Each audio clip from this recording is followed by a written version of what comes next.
नमस्कार, राम राम। आप सबने ये समाचार पढ़ा होगा कि अमेरिका में काम करने वाले भारतीय अंशुल की हत्या हो गई। अंशुल फिलाडेल्फिया में काम करते थे और सप्ताहांत में अतिरिक्त आय के लिए पिज़्ज़ा डिलीवरी का कार्य भी करते थे ताकि उन्हें अतिरिक्त पैसे मिल सकें। तब उन्हें पिज़्ज़ा डिलीवरी का एक ऑर्डर मिला था जिसे डिलीवर करने के लिए वे एक ऐसे पते पर पहुंचे जहां कोई नहीं था, घर खाली पड़ा था। फिर जब वे वापस लौटने लगे तो उन्हें जो है पीछे से गोली मार दी गई। फुटेज में जो है ये पता चलता है कि दो संदिग्ध लोग उसके पीछे चल रहे हैं।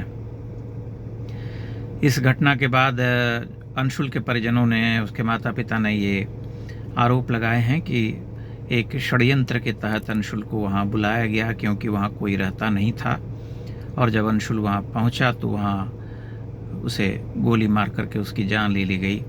तो इस घटना को अगर हम ध्यान से देखें तो यही पता चलता है कि निश्चय ही उसे किसी साजिश के तहत मारा गया।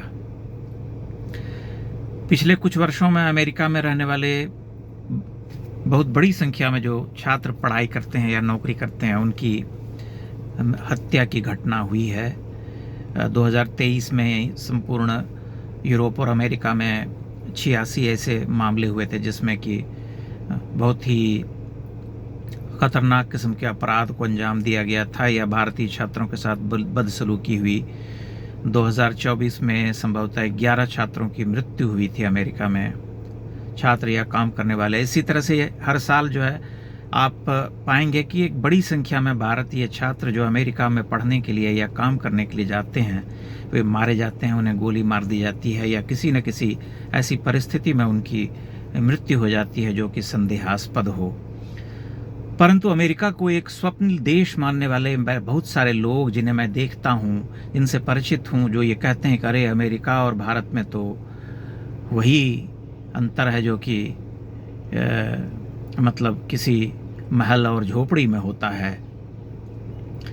परंतु वे चुप रहते हैं इन घटनाओं पर। उनके लिए ये अपराध नहीं है।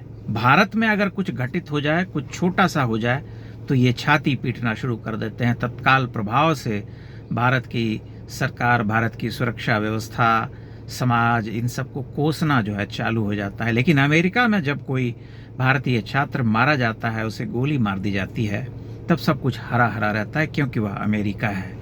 आप जानते हैं कि अमेरिका में इस तरह की घटनाएं जो हैं पिछले कई वर्षों में बहुत सारी ऐसी घटनाएं हुई हैं, और उस तरह की घटना भी हुई है कि अचानक से कोई सिरफिरा बंदूकधारी बाहर निकला, किसी स्कूल में घुस गया, किसी कॉलेज में घुस गया और तड़ातड़ गोली चला करके 10-12 को मार डाला। तो ये अमेरिकी स्टाइल है जिसमें कि लोगों को मारा जाता है। हम सभी जानते हैं कि भारत में जो पर्यटक घूमने आते हैं, विदेशी पर्यटक, कई बार उनके साथ छेड़छाड़ की घटना हो जाती है, बदसलूकी हो जाती है या हत्या भी हो जाती है। तब जिस स्तर पर समाचार चैनल्स और जो दूसरे समाचार एजेंसियां हैं वो सब जैसे युद्ध स्तर पर उतर करके क्षमा कीजिएगा, उस घटना का विरोध प्रदर्शन और सरकार से जस्टिफिकेशन मांगते हैं, कुछ उसी तरह का ताप हमें इन परिस्थितियों में नहीं दिखाई देता है। आपको ये भी ध्यान होगा कि कुछ बरस पहले ऑस्ट्रेलिया में इस तरह से बहुत सारे हमले हुआ करते थे, एथनिक हमले, जिसमें कि भारतीय छात्रों और वहाँ रहने वाले भारतीयों के ऊपर जो है आक्रमण किया जाता था, उनकी जान तक ली जाती थी।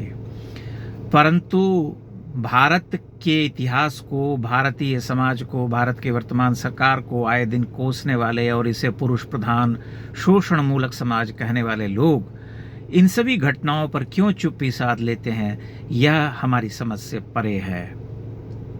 एक बात और स्पष्ट है कि आने वाले समय में जो ये ड्रीमलैंड का कॉन्सेप्ट भारतीय मानस में था कि विदेश जाएंगे, पाश्चात्य देशों में पढ़ने के लिए, वहाँ अच्छी नौकरी करेंगे और वहीं रह जाएंगे, वहीं बस जाएंगे, वो सपना धीरे धीरे टूट जाएगा, टूट रहा है।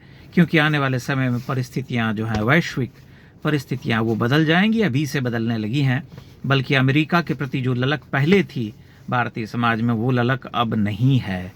अब वैसी बात नहीं रही और आने वाले 5-7 वर्षों में उसका क्रेज़ जो है और भी कम हो जाएगा। एक तरह से हम कहेंगे तो वो बहुत हद तक नीचे गिर जाएगा।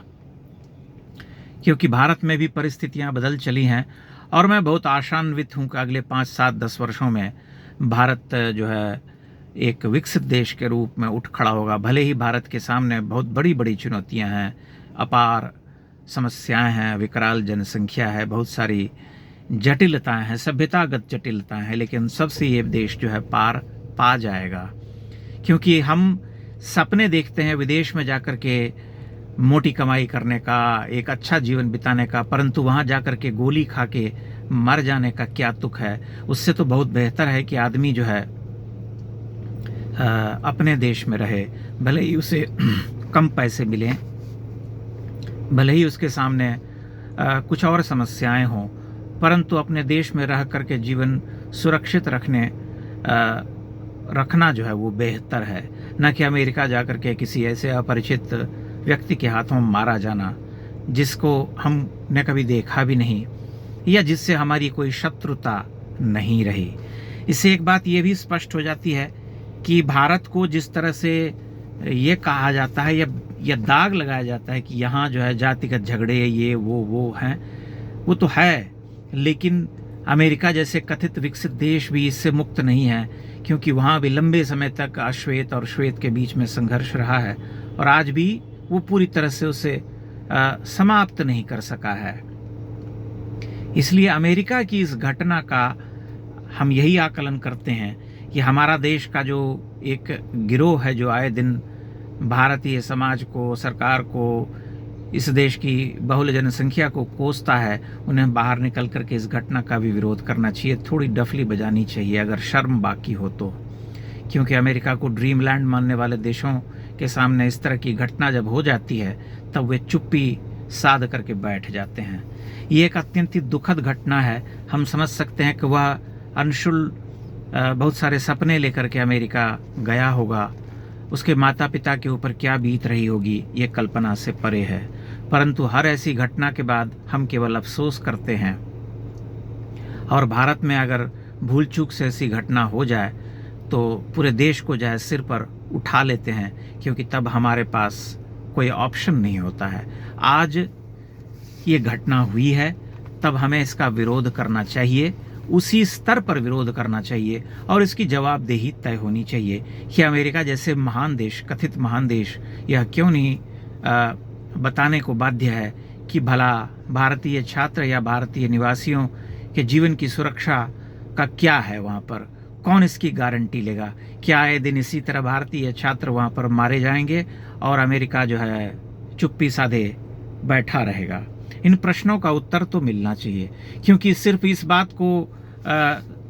बात का गाना गाते हुए कि नहीं अमेरिका तो बहुत महान देश है, बहुत विकसित देश है, अमेरिका में सब कुछ हरा हरा है, इसलिए अमेरिका में अगर भारतीय छात्र को मार भी डाला गया तो क्या फर्क पड़ता है? इसलिए विचार करना आवश्यक है। आप अपनी टिप्पणियां अवश्य कीजिएगा। बहुत बहुत धन्यवाद।